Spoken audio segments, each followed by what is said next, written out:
What's going on, guys? Welcome back to Off-Road Nova. Today we're going to be doing a little install on that over there. Some new RCI rock sliders. Going to get these sport tube steps off of here and get those installed. A little update on the wheels and tires. Loving these so far. The tires are grippy as all get out. Love the wheels. They look great. Already managed to lose one of the little center cap stickers there, but I ordered some more and I'll just glue it on next time, or I don't know, clean it up a little better, make sure it stays on there. This should be a pretty easy install. I'm doing it by myself today, don't have any buddies around, so we'll see how that goes. I got a couple jack stands and a jack, you know, hopefully I can get it raised up, put in position. I'll try to do as step by step as possible, but just me today working the camera and the tools. We'll see how that goes, but I'll try to at least go over every step that I did, let you know of any problems that I ran into, any difficult bits and whatnot. So let's get into it. Yesterday, haven't even opened them yet. Let's see how well I can do this with one hand. Love these staples.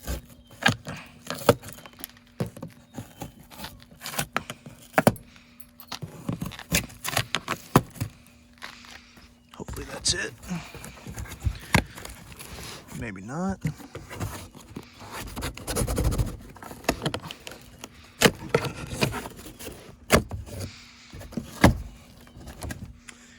Bleeding in my fingers. All right, I'll be right back. Okay, finally got all of the staples out for the first one. Managed to stab myself in the process. That's always fun. But there they are. These things look great. I'll get them unpackaged, and I'll talk about them a little bit more. Okay, I got one side all unwrapped. This side has all of the mounting hardware, some instructions in there. I went with the top tread plate. I don't know, I really like the look of it. I like this dimpled surface. You know, it's nice if you got to climb up on the side of the car, stand on the tubes, you know, to reach something on top and whatnot. Gives you a little bit more grip, you know, if things are wet, muddy and whatnot. I did end up going with the factory powder coating. My logic behind that was, you know, I just wanted it to start off in as nice a shape as possible. I'm certainly capable of painting them myself, you know, if I had ordered the raw steel version, but at the end of the day, I just wanted it done up all nice for the first installation. And then if I ever need to touch it up down the line, I'll go ahead and paint it. I know a lot of people are pretty against ever buying powder coated sliders, but you know, to each their own. You can paint them if you want. I just wanted to start out with powder coat. I think they look great. Unfortunately, there was a little nick during shipping. Little chipping there of the powder coat. Unfortunate, but it is what it is. There's only so much that they can control in that shipping process. That was even the part that was wrapped in a bunch of plastic. So I must have got a hard knock somewhere during shipping, but that's all right. I'm not too concerned with it. I can touch that up with some paint if I need to, but it's not even going to be very exposed to too many elements, so we'll see. But let's get to installing. Okay, got the install instructions out and just went ahead and started. I just wiped this down a little bit. Didn't make it super clean, but it should be fine. What you need to come in here and do is unmount this parking brake line. Just remove the bolt so that you can slide the face of the slider up in there. Now I'm gonna try and do it with one person. Let's see how that goes. So I got some stuff prepped. I'm running out of light for today. I'll probably get back at it tomorrow, but taped up this is a limited, so I had a connection here. I had this running to the rock lights that I installed to those tube steps. Got that taped up for now. Point of warning, use a strong bolt if you're gonna try and, you know, put them in to clear all these bolt holes. I was worried I had a little bit of rust in there and whatnot, so I just wanted to back one of the bolts in and out a couple times just to get it prepped for when I go to install the actual sliders. So if you're gonna do this, I recommend going up to all these threaded holes like a week in advance and spray them down with some PB Blaster, WD-40, some penetrating fluid a few times during that week. Just let it soak in, get some of that rust out of there. Just wouldn't hurt. I took the bolt from this brake line bracket and tried to put it in there, and it sheared right off. So that'll be the first part of trying to get these installed when I get back at it. So I'm gonna get a bolt extractor and try and get that figured out. You know, nothing ever goes according to plan when working on cars. Always fun, not really, but worth it in the end. So all right guys, I'll be back at it tomorrow and you'll see that. All right guys, so it's actually a few days later now due to some unforeseen circumstances and the weather and whatnot. It took me a little bit longer to finish up the project than I wanted, but it's done now. I literally just finished bolting up the other side, and then here's the driver's side. Got it all leveled up as best I could. Looks pretty even in person. It is a little difficult to get it perfectly level. Not really hard, but you definitely need to make sure everything is loose while you're installing. Back up a little bit, use the jack, bring it up one side or the other, get everything in line. But everything went on nicely. So the first day I did break a bolt on this side. That was a little bit of a pain. Let me get under there. I'll show you all the bolts that I installed. Sorry I didn't really do a step-by-step install, but I'll show you what all I did to get them on. Okay, so this is on the driver's side towards the rear. This is where I sheared the bolt on the first day of install. Ended up trying to get it out with an easy out, grab it bit, and ended up shearing that off inside there as well. And that's made of like a hardened steel or carbide kind of material. So I really couldn't drill into it. And for now, I just said, screw it, I'm gonna leave it. There is a little bit less holding this on back here than on the other side. The other side gets a couple additional carriage bolts in this area because it doesn't have the fuel tank in the way. I think you could actually still go through the frame and utilize like one or two more of these spots. And you could probably drill through if you wanted to, but the fuel tank's just gonna be in your way and you'd have to do a lot of modification to make that happen. So I didn't really find it worth it.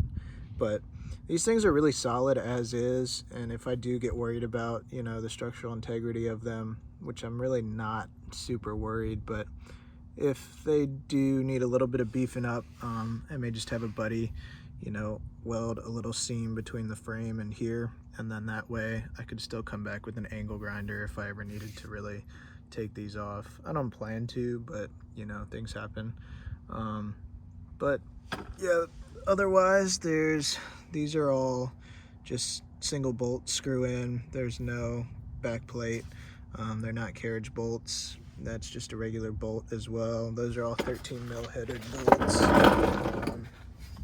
Here we have two carriage bolts, a regular bolt, carriage bolt, and a regular bolt up there.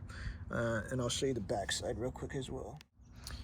Okay, it's really tight down here, but this is towards the front of the car. Here's the front driver's side wheel. Just a carriage bolt set up here. Kind of have to turn the backing plate a little bit to avoid that seam. Nothing crazy though. These two carriage bolts were just a little bit more annoying to work with because of the fuel tank skid there. You pretty much have to turn that by hand with an open-ended wrench. Same with this because of all these brake lines. I mean, you could have moved it, but I didn't really want to. But yeah, they just get a backing plate, a washer, and then a nut, and they're pretty solid. I pressed them down on there pretty tight, and they even start to flex the frame a little bit, so they're not going anywhere. And here is the passenger side. Same deal, really. Just a couple additional bolts because of the lack of a fuel tank on this side. So yeah, you get 2 regular bolts up here and there. Get a carriage, 2 regular, carriage bolt, carriage bolt, carriage bolt, and then a carriage bolt and a regular bolt up front. I did end up with 1 extra carriage bolt. I'm not sure if that was one that you can, you know, modify to work with on the other side, but none of these other holes on the frame passed all the way through. So I ended up with that 1 extra, ended up with 1 extra regular bolt, and then 1 extra because of the sheared bolt that I didn't install. Not sure why I ended up with an extra. I might need to look at instructions, see if they sent an extra for some reason, but yeah, I'm super happy with these. I just utilized the jack a little bit and rubber mallet to kind of position them where you want. But I think they look great. You know, they fit super cleanly on the car. I do have a lot of wheel poke, but you know, that kick out still looks like it would start to push anything back over that rear wheel. Not real concerned about it right now. I'll have to try it on a trail and see if there's any issues or not, but doors open totally fine. It is pretty thin with the door closed, but to use it as a step, you can definitely do it with the door open. And I weigh like 250, 260, and these things are solid. I mean, that's just my squeaky bushings. These things aren't going anywhere, so real happy with them. I'll probably do an update on them down the line, but would highly recommend these. I did the install mostly myself. I had my buddy help me lift this one on, then I bolted everything down. He was just out working in the yard. But the other one I did all myself. That was kind of a pain to get everything lined up and squared away on your own.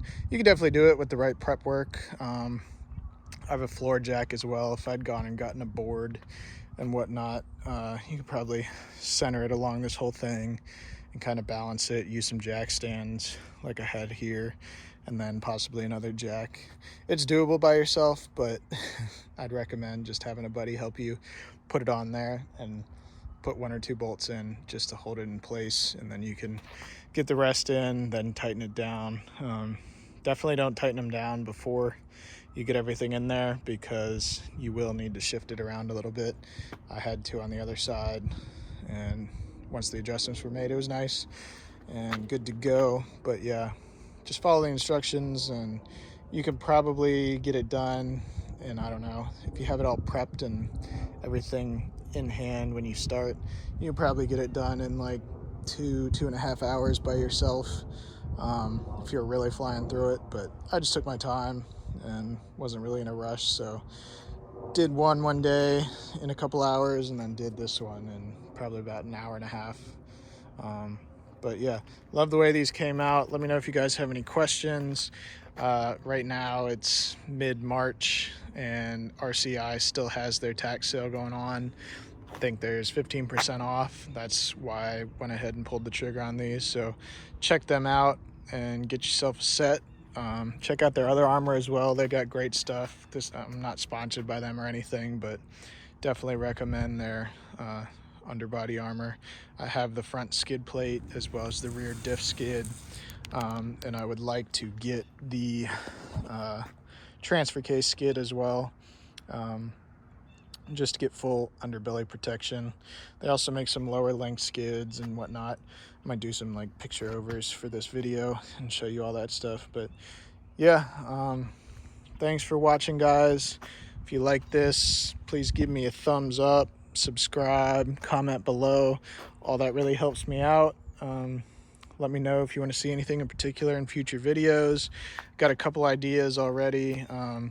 I had some lights underneath the tube steps that I had on here beforehand. They weren't really rock lights because I couldn't turn them on at any time, but whenever you unlock the car or open the door, they just come on, and it was nice to have a little extra lighting there.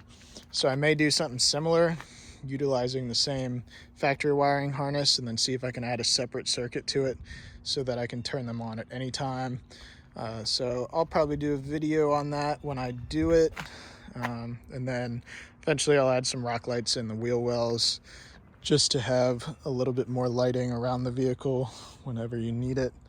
But yeah, thanks a lot for watching, guys. I will catch you next time on Off-Road Nova.